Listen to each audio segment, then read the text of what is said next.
doors open a little bit.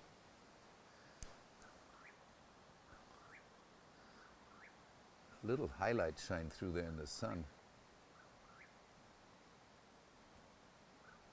where you actually look through the openings between the beams.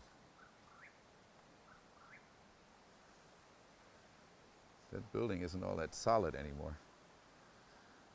When something gets a little bit too fat, you can always push the paint around. That's the nice part of oil paint, and make this a little thinner.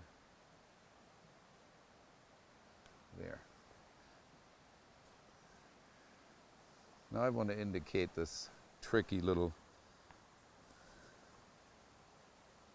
water supply system here.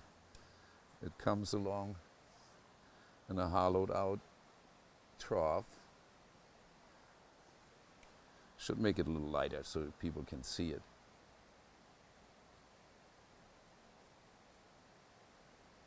And then it goes down into the building. They rigged all these complicated little supports.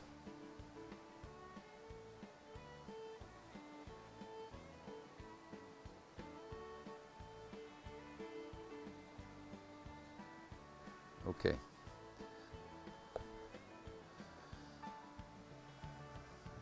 I'm rushing, you can tell.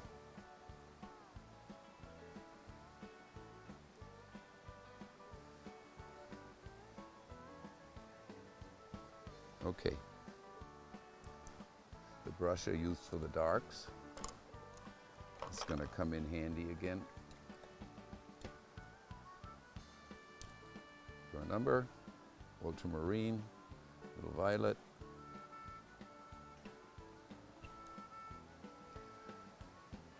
In between those, it's dark. The trough is dark.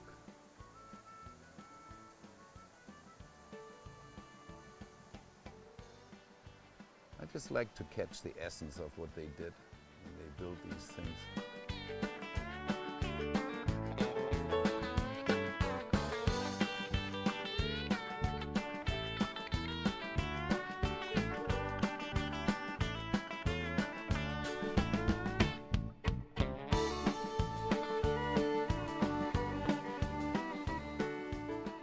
When you do an architectural piece, it might be in the city, it might be out in the woods. You have to make sure that in the end the building sits down in its surroundings.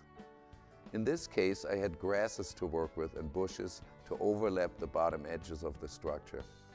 In a city, a building would be set down by putting people in front of it, or light posts, or cars. So think about that.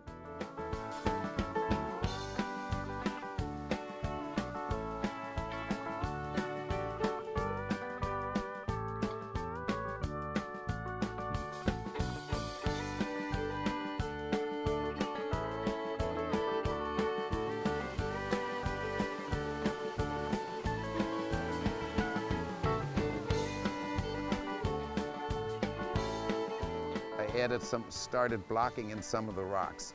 This little thing is built right in the middle of the biggest boulders, which came in handy when they had to block up their little water supply trough up here. They just piled up some rocks. They need some defining in the studio later, but I'm just trying to catch the essence of this place. And part of that was the lush vegetation around here. Like this foreground has this big green mound of plants in front, and I want to use that as my foreground. And then with a knife, run some of those the plants that are on there, which I have no idea what they are, right across my building, like in front of the door,